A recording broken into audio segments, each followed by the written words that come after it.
Thanks, Steve. Good evening, everyone, or good evening, Hove, as I should say. So, as Steve said, I'm doing this, real-world AI and automation for business. That's me, been kicking around the industry for a long time, and that may be a good thing, and maybe a bad thing. JFDI is a company of about 10 people. We're slow growing, which is the way we like it. We keep everything nice and controlled. We're very, very selective about our clients. And we do all sorts of interesting things for our clients. We have a really good time doing it most of the time. We like big, bold messages, and we love big, bold colours. And that's about the extent of our marketing prowess. We like to think we can automate everything. And automating everything, what's that mean? Well, we use technology that's appropriate for the job, I suppose. We do lots of things with automation technologies, and that's not just AI and machine learning, as I'll hopefully explain to you. Can I just take a quick show of hands? Who's a technical person here? Cool. And who's a businessy or management type person? If you're sitting next to somebody who's not like you, just shake their hand and say, hi. Because often the techies and business people really don't talk to each other very well at all. So I'm hoping that I'll be able to facilitate some of that. So what we'll cover in this session is this lot. So understanding automation and avoiding the confusion.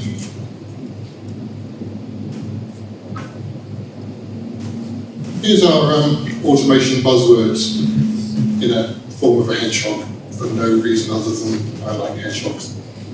And I had to put it in some sort of cloud, so I chose that. That's a load of buzzwords, and they love buzzwords in this industry. So this is my selected buzzwords. And these are the useful ones. So these are the ones I'll cover hopefully this evening.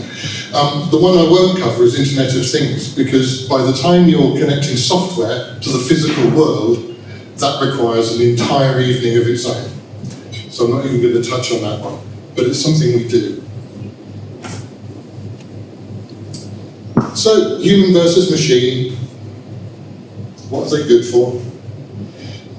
We know that humans are great at flexibility and abstract thinking and all of that stuff, and machines, they're really, really good at repeatability and accuracy and stuff like that, speed, but they're rigid. But they do have low running costs, and people don't. You employ somebody, you employ another person to do a job, you have to make sure that you feed them. And with a machine, you don't. It's a one-off investment, low running costs. So how to automate a process? First of all, understand the process. Goes without saying, but a lot of people don't. Very few people have much of an idea of how their business processes actually work, or even what their business processes are. 2, find the bottlenecks. These are the pinch points, the pain points, the bit that cause your staff stress or your clients anger, frustration, that sort of thing. They're the points at which, if somebody goes away on holiday, the data stops. It stops flowing around the organisation, around the process. So find those first. Then identify the smart bits. These are often the same bits. They're the bits that require some sort of human judgment. Maybe thinking about grey areas, that sort of thing. And they're really, really difficult to automate. So you have to know where in the process they are. Go for the easy wins first. You'd be amazed at the number of organisations that go, right, we're going to create an entire automated process. We're going to take this entire process and automate the entire thing. And you can't. Because it's really, really expensive to do that. But what you can do is you can take the bits that cause your staff lots of stress, for example, lots of copy and paste things. And you can apply really easy automations and get big wins for very little investment. And that just speeds the entire process along. So sometimes you don't need to actually have the entire thing automated. And the last bit is engage experts. Well, I would say that, wouldn't I? Experts, people who've done it before, because they'll be able to tell you how to spend a budget wisely. They'll be able to tell you, especially if they've got some sort of ethics like we have, the way you think you want to automate things isn't the best way, and it's going to end up causing you lots and lots of pain and consuming all of your budget really, really quickly. So there are no silver bullets. You should ignore vendors, and you should ignore fanboys and fangirls and fan people, because they'll always go on about tools. And you don't want to focus on the tools, you want to focus on the solution. There are no one-size-fits-all tools. There's nothing that you can buy off the shelf today that's going to do all of your automation. It just doesn't work like that. Generally, you're going to hook loads of stuff together, HST. We describe what we do as HST, hook shit together. You can't just take a process and map one-to-one a person to a machine. It doesn't work like that. It's not a one-shot process. This actually applies to most software development. You need continuous improvement for reasons which I'll go over later. So processes have lots of hidden bits. It's important to realise what we automate is processes. We always automate processes. Processes have data and decision making and branching and processing. It's mostly hidden in people's heads. In most organisations, it's hidden in people's heads. It's not even written down. And replacing brains is really hard. So this leaves us with how do you achieve automation? It's important to realise, I know it's all about AI and machine learning and automation, but not all automation is AI. In fact, most of it isn't. But the great thing is, all automation is magic. And it is. How many of you have installed smart home stuff at home? You know, just a few little bits and pieces, and you walk into a room and the lights come on. That's fantastic. It's all magic. Or you have a little macro that you run in Excel that transfers all your figures from one place to another place and transforms them on the way, and it saves you having to retype all of that, which would have taken you about 3/4 of an hour. And that's magic. What appears to be AI often isn't. To the user, all automation is magic. But intelligent can just mean matching values within a tolerance range. Like Soundex codes for searching, which have been used for decades. That's really old tech. Fuzzy logic. But it appears like AI, even though it's not. Much AI is actually machine learning, as we know, which is mostly computational statistics. True AI is expensive. It's things like neural networks and generative adversarial networks and stuff like that. It's all very, very advanced computer science. So does it matter that not all automation is AI? So most of the time, when we automate things, we're using APIs. An API is an application programming interface. It provides controlled access to a system from outside. REST APIs are the most common because of the web, because everything's linked via the internet, and they're either secured in some way, or they're public. And there are many public APIs that you can access and get really useful data from. They should be treated as sort of packaged functionality. You go and get some data from somewhere that can do that data. And you don't need to know about how that data is produced, you just go get that data. Or you insert that data into some sort of business system, extracting or injecting. So some API examples. You've got applied AI and ML, accounting and ERM. You can actually take data and place it into your account system, or extract it out and use it in some sort of automated process. You can get weather for your location, or any location on the globe. You can do image processing. Transport's quite interesting. You can go and get the next bus times or train times, route planning, that sort of thing. And retail, if you need to look up the SKU of anything, Best Buy and Walmart have amazing public APIs that you can go and address and get all of that good information. So, how do we hook it all together? We use workflow stuff.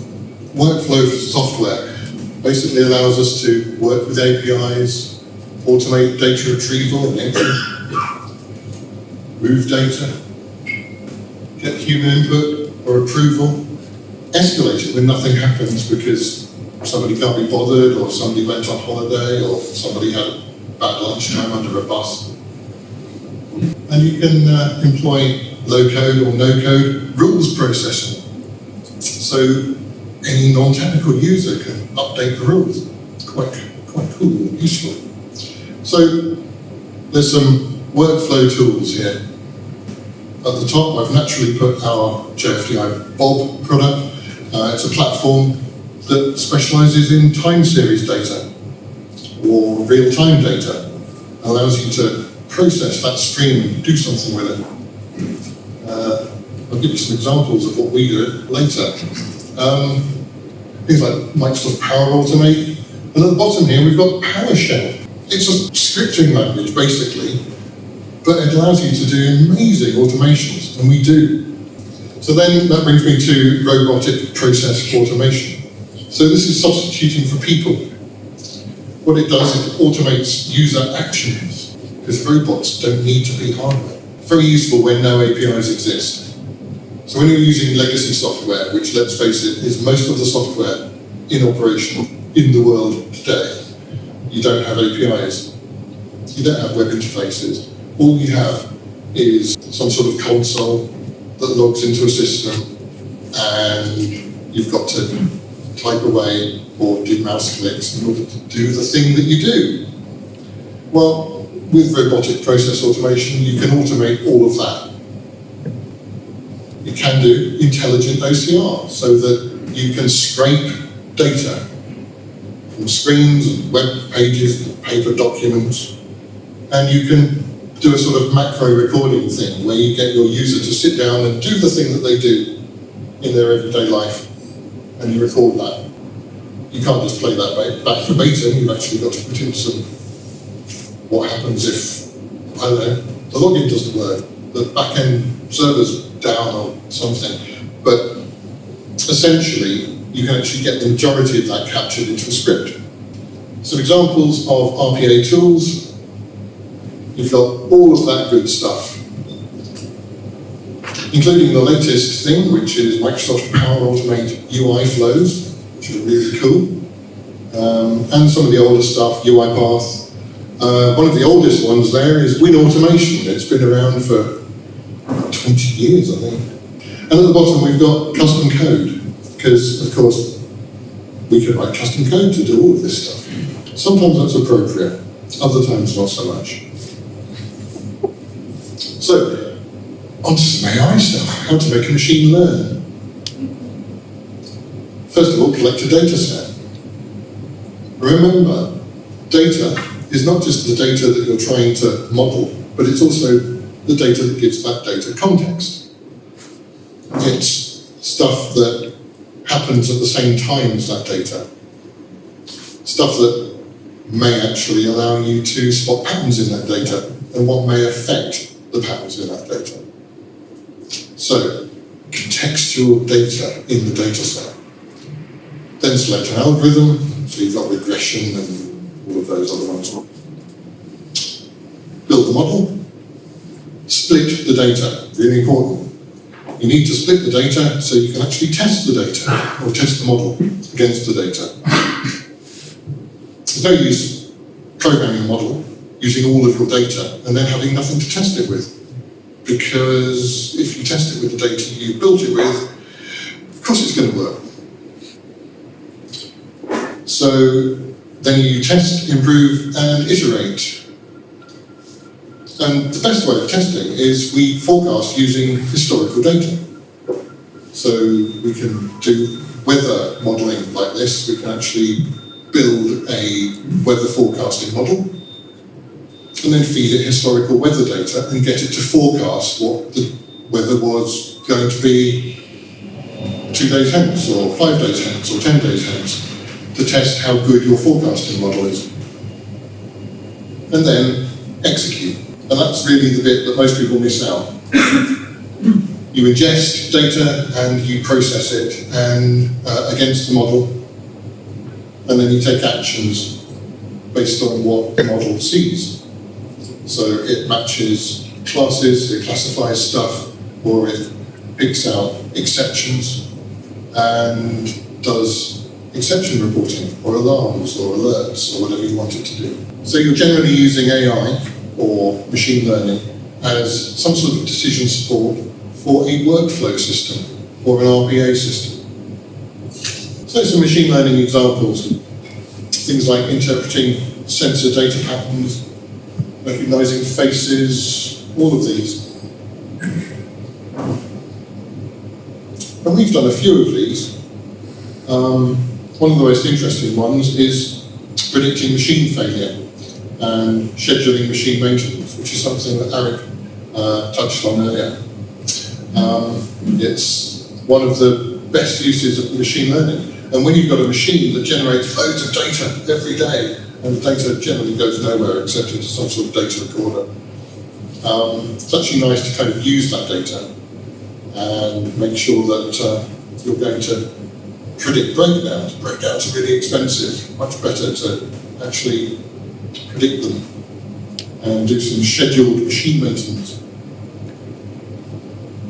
So, ML. These are some everyday applications. Only some of them, because there's loads. So I won't go into those too much.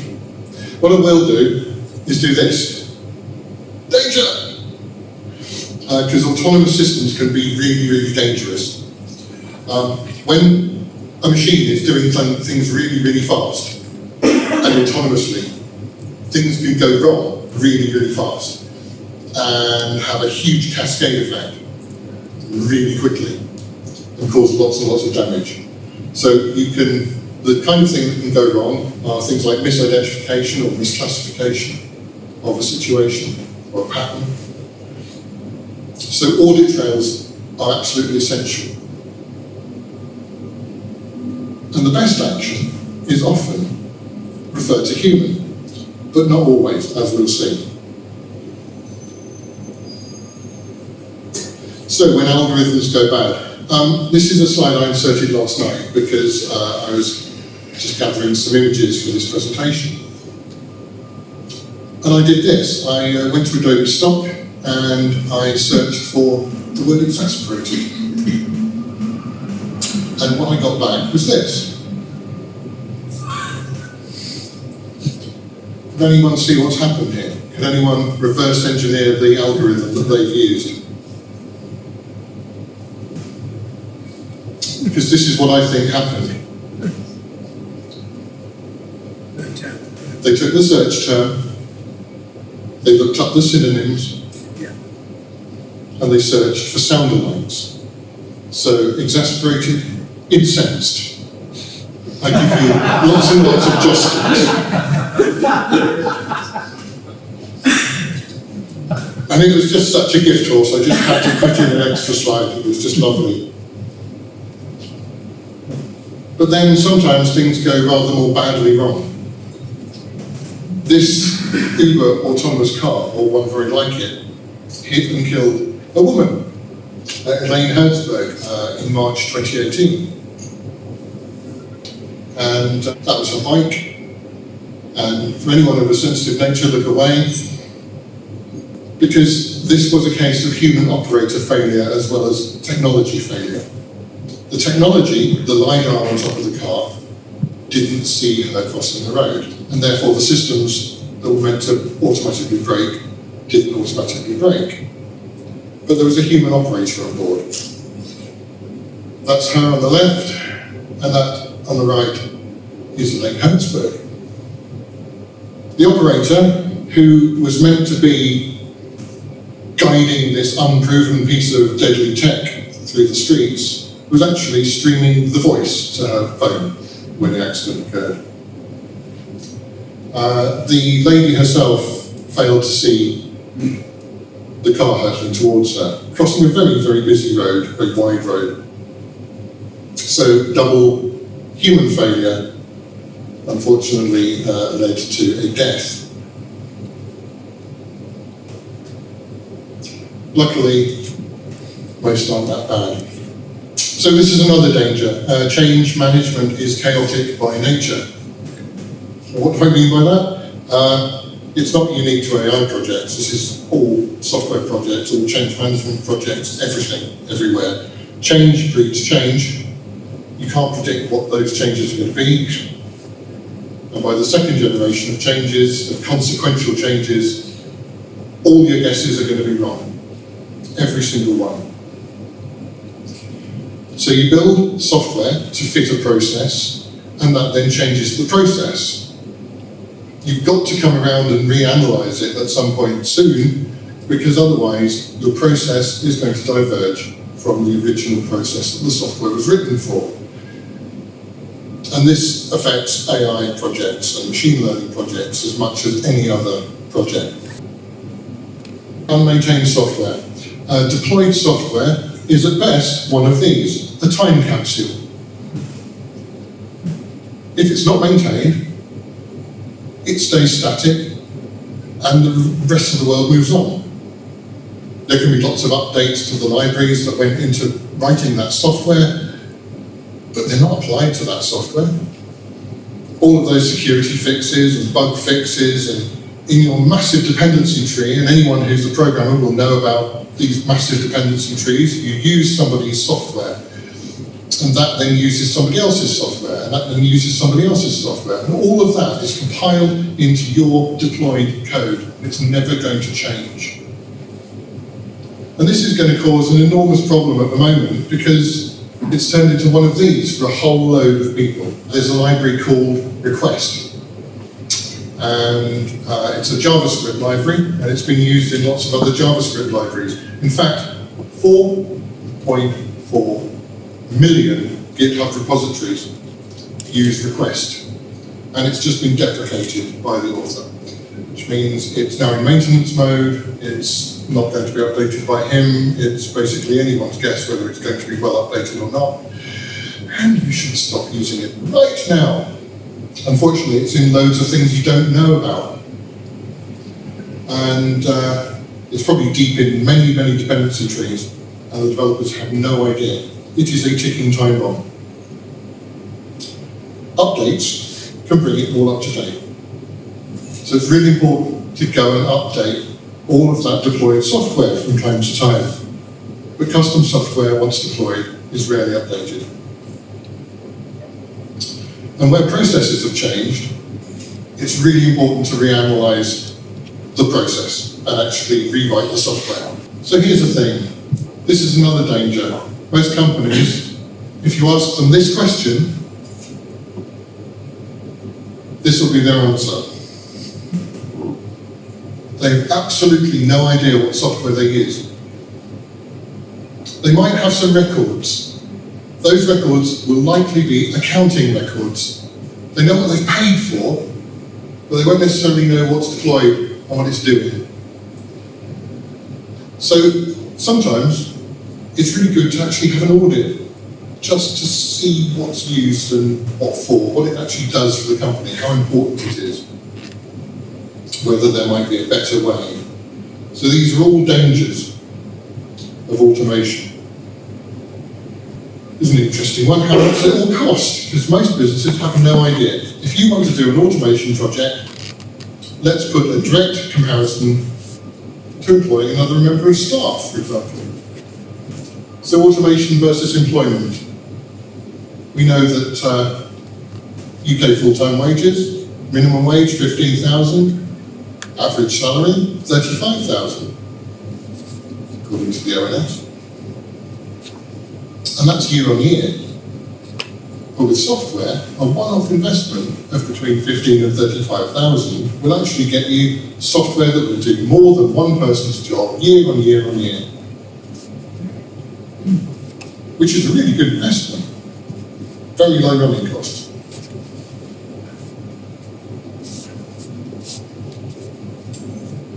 So why automate? Sounds like a really, really, really risky business. Because of bigger profits, that's why. Your overheads remain the same, your costs remain variable, but around the same, and hopefully your output goes through the roof. And all of that extra output is that big growing blue area of profit. So what do you do with all that profit? Well, hopefully plough it back, reinvest it, give your people a raise. Other business benefits, well, to support a sustainability policy for a start, because sustainability is great. You can reduce consumption and save money, save a bit of the planet, and your sustainability policy then isn't just box ticking.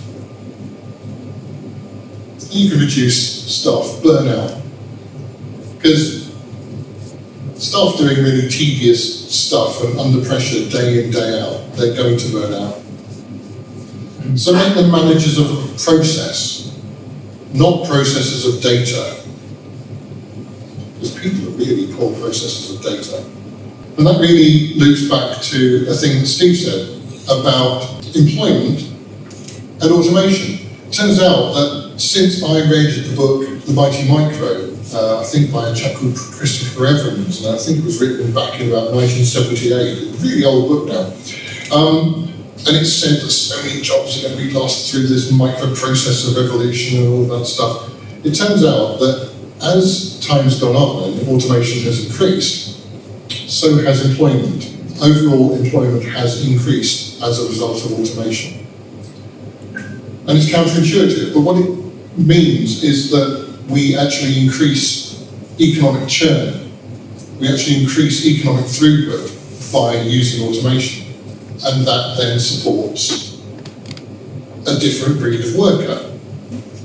And so people migrate onto new jobs, and then some of the old people, they retire. New jobs are created, new categories of work are created. So over time, we don't lose jobs. We just lose that, hopefully. So onto some client projects. These are real world automations we've done. So, auto tag. Most documents are unstructured. They're just loads and loads of word processor text and that sort of stuff like that. What you really want to do is make it searchable in a structured way, not just sort of random text. You want that to happen. And then you want that to be taken and turned into document metadata or tags. And that then enables you to do structured searching. So it enhances the value of documents and enables research. We've done that for a particular company to great effect. And their whole lifeblood depends upon the value they can extract from historical documents. Autocrop, turning disparate photos into standardized headshots. So you take a headshot where somebody's placed to the side at a slightly jaunty angle, because photographers like that don't do that sort of thing. That would turn into an awful headshot if you just used cropping in an HTML document using CSS, that sort of thing. Awful. You'd probably end up with half a hair and no face. But we can turn it into that, all through, well, it's basically a bit of machine learning. You recognise the face, you draw a rectangle around the face, you expand the face, and you drop out the background. So, offset's no problem, several crops simultaneously, yay, really cool. Lighting corrected, vast majority are automatically require no human intervention. Some do, but it's a tiny minority, and it saves thousands of somebody's very, very tedious hours. Why don't they just get a photographer in? I don't know. We've got some very busy people. Then we've got auto text. This is adding text to scanned documents using OCR. You take some scanned documents, images with no text, you do OCR, you end up with a PDF with text. So this makes scan searchable, adds value to the documents basically. So there are some examples of stuff we've done for clients. Stuff we do at JFEI, eating our own dog food as we call it. There you go. We take commercial data from Amazon and other places, and using PowerShell scripts, we import that into Xero, our accounts package. We do the same with financial data from PayPal and Stripe. And it saves us so much agonizing, annoying, really manual, tedious work for not much investment, has to be said. It's one of those easy wins. Then this is another thing. We do generation of web page content from databases. Quite simple, really. So this is the best stuff. This is the absolute best stuff. Using Bob, we do all of this stuff. And we've turned our very modest industrial unit into a really cool future office. The bit at the bottom is not a joke. We actually have a methane sensor in the as soon as we find a methane mercaptan sensor, we'll install that as well. Intelligent voice announcements are really cool, and monitoring a car park by using computer vision is really cool as well. So we know when there's an interloper, and we can go and have a word with them immediately. Very good for car parking spaces in Brighton. That brings me to the end. If you have been, thank you for listening. And if you want me, then that's how to find me, and you can scan that if you want. You should be able to scan it from way back there, and that gets you all my contact details. Thank you very much.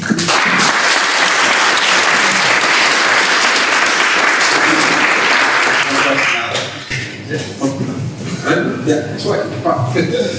Yeah, brilliant. Right, any questions for Jon? That's all. I have a question actually. So, would you say automation is just for bigger businesses? So, obviously, what drives a lot of this is access to data. Bigger companies have that data. Appreciate there's places you can go out and get the data from, for sure. But realistically, is that data that you can get going to be relevant for a small business? Absolutely, it's going to be, yeah, completely relevant. I mean, for example, a pub that's really interested in reducing the drink and drive occurrences of its clientele might want to just put, I don't know, a little thing by the door that just tells people when the next bus is coming. And it might actually be the one thing that makes people leave their car at home, because they'll actually be able to catch the last bus back. So that's kind of interesting automation. Most developers use lots and lots of automation to make our lives easier. I use guises, for example, to make sure I spot all the errors before it even gets to deployed. It's really, really useful. But any small business can actually take things like accounting data and make it a much, much nicer experience, sort of processing that data through just simple automations. My good friend Jonas is back there. One-man business at the moment, and he's looking at all sorts of interesting automations that will enable him to keep multiple systems that he has to use in sync with each other for bookings. And at the moment, that's a real pain in the ass. But with automation, it becomes easy and kind of joyful. So yeah, any kind of business really. maybe almost a better return for a smaller business. Absolutely, yeah. And even the smallest automation is an automation. Yeah. We've done a lot of Zero for our finance packages as well. Great amount of plugins that we've been able to kind of use across that. Yeah, I mean, time reporting, we all of our time reporting goes directly into Zero and gets used for invoicing. So timesheets and... Yeah. Okay. That's really interesting. It's all very, very good. And we've automated that through buttons that you can press to say, I'm working on so-and-so project now. So it makes the whole process much nicer to use than having to log into a timesheet system and do Yeah. you know. Just press a button. You're working on that system now. Press a button, you're stopped. Zero's been critical for us because it allows us to have a little bit of automation and bring that in ourselves. And I think we see the same with Microsoft Teams, being able to do some of that within the business. Any other big good packages out there that it's worth investing in, future-proofing yourself? There's a lot appearing all the time, and it's just really, I mean, one of the big problems is keeping abreast of everything that's out there that you might want to use. The thing is, keep talking to people because other people will have found stuff that they find useful, and you might find that useful too. So I think that's a really good use of, techies, we tend to be quite insular and we tend to just program and not talk to people. And sometimes it's really, really useful to actually just go out and talk to people. Through Mike at the back there, our business development guy. Hi, Ike. He's actually introduced me to more people than I've met in the last probably 10 years, because he goes and talks to people. We actually get to learn stuff from him, which is really, really cool. So, let other people do your research for you. Okay, fantastic. Right, anyone else at all? Yeah. I have questions back here. Would you say RPA is a suitable substitute for APIs? And if you think it's not, what routes might you take to make sure that a company doesn't shortcut building APIs by using RPA? Or to make sure RPA is only an interim solution rather than the solution? Was my disdain for RPA that evident? No, it's very useful. It's a very, very useful tool. But at the end of the day, it is just doing some automation of keyboard presses and mouse operations, and that is no substitute for something really controlled going on a back end in the cloud with decent security around it and all that stuff. So, it's a stopgap. But the thing is, and here's the thing, if we cut to the Internet of Things and the smart buildings sort of sector for a moment, there's lots and lots of companies doing stuff that you can fit into new build. But new build is less than 1% of all of the buildings out there. So why are you catering for the tiny minority? You need to be catering for the big majority with retrofit stuff. So in a way, that's what RPA is doing. It's catering for the retrofit. And if you don't have an API, then great. But yes, you should never take it as an encouragement not to write a decent API for something. An API is difficult to write and probably the thing that we do first, actually, when we're doing anything. In fact, some of our APIs we actually sell as just APIs. We've got a few of them, like Images or J-Images, which does some image processing. We have a customer in California that loves that, or Ohio, or somewhere. You have a... Well, I'll take the business perspective again. And so one of the things that can be a danger with developers is they assume that the process which is there is a good one. Yep. And every process is by definition a compromise. Yep. And so what should be done is actually looking at what the process is there to try and solve in terms of objective. I mean, someone earlier talked about that whole thing of being able to walk into a room and the lights come on automatically. If you could design it as a process, you'd have a system which would have robot looking at someone entering the room and a hand coming up robot arm and switch to that. Whereas opposed to having an objective, which I won't like to go on when someone comes in the room, Yes. you address it differently. So there is a danger, I've seen it so many times, that someone tries to automate a process without ever going back and saying, well, why are you doing it first? You have to reanalyze. And it's one of the first things we actually come across when we go into new companies as consultants. We'll ask, why do you do it in this way? And the answer will often be, well, it's how we've always done it. And you'll find, digging deeper, that how we've always done it was defined by Paul, who was at the company 20 years ago and left 15 years ago, and he just decided that it should be done that way, and it's been done like that ever since. Because why rethink it? But sometimes, yeah, actually going back and reanalyzing the actual business process is the really important thing to do, and it's the bit that gets missed out. Yeah, don't automate an absolute dog of a process.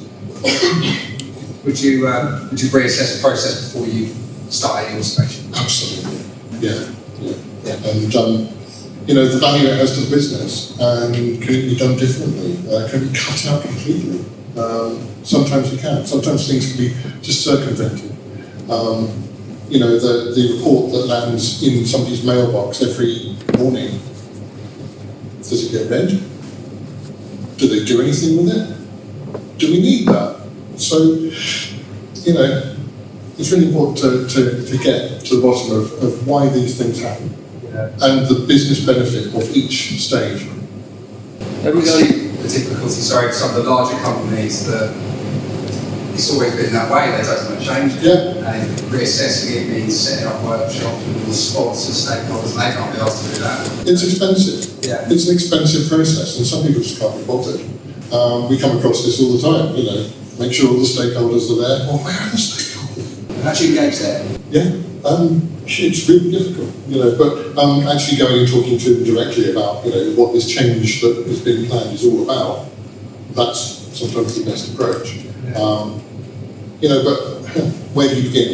Sometimes we end up with a really sort of open invitation, which is just come in and tell us what's wrong. We go in and we look for the most miserable person or the mouthiest person. Basically, the person who has an axe to grind. They're the person that you want to talk to first, really. Then you can cut through the bullshit and you can actually hopefully get to the crux of what the problems are, where the pain points are, where the pinch points are, where the data stops flowing. Sometimes it's stuff that just falls between stools. A customer will come along who is lying somewhere in that little pile on the floor. Hi, did you forget me? What's happening with my problem? You should never have that sort of thing happen within an organisation. When it does, it causes stress. You want to fight that stress. And for the sponsors, for re-engaging the sponsors and the stakeholders, can you provide them with a short sprint within a period of time? Absolutely. Something in that.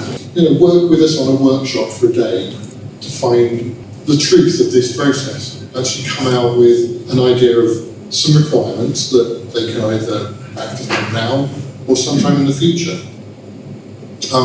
So we have workshop customers, we have sort of multi-day workshop customers, we have small projects where we go in and we try and pull out the requirements from all of the stakeholders. Really difficult to get them together sometimes, but we use online tools for that as well. Right, cool, fantastic. Anyone else? Hi John, you mentioned your company had this ethical stance, and just like refusing this, I invested twice in London, and we just shipped out to the States entirely because we just couldn't get customers in the UK, and the analysis was interesting. There has been this sort of wave of what I call data ethics, and there's always somebody in the room who has a view on ethics and AI, and it's the blocker for the sale. And we just sort of gave up really in the UK, but I just wonder if that phenomenon, which I've also encountered in my own, may be killing the golden goose here, you know, these good things benefit. I've seen it in Brighton myself, and we literally not one customer here, and we actually got caught by the Americans who got English. Do you think that's a danger? It can be a danger. We're just vehement about some things. Some things we just have to accept. The customer's not going to listen, but we keep on banging on about it. We generally bang on about stuff that's going to be to the customer's long-term benefit or detriment. So we just try not to allow things to happen that are going to be to the customer's long-term detriment. A very good example is, if that customer has a sustainability or a corporate social responsibility policy, and they're acting against it, we point it out. We make sure that they kind of, we're almost like the little voice on their shoulder that's constantly banging on about this stuff. Rolling out Microsoft Teams, that's another thing. It requires governance. Rolling out Microsoft SharePoint requires governance. It requires somebody who's actually going to step in and manage all of this sort of proliferation of data gathering. And we will keep banging on about it. It'll be a total pain in the arse about it, because it's to the best interests of the customer. So yeah, the same applies to AI and ML. Sometimes people want to make people redundant. Don't do that. Don't do it because you want to make people redundant. So we're that sort of ethical. We will always try and speak up for what is best for the company in the long term, not the short term, not the shareholders right now, not their next dividend, but what is actually to the long-term benefit of the customer, despite themselves. And we have to be very, very selective about our customers, as I say. We reserve the right to sack customers. That's why we're slow growing. Right, okay, I think we've kept it for a bit longer than we should do, so we're going to call it there, but John will be sticking around afterwards and you'll be free to chat. Sure, thanks again, John.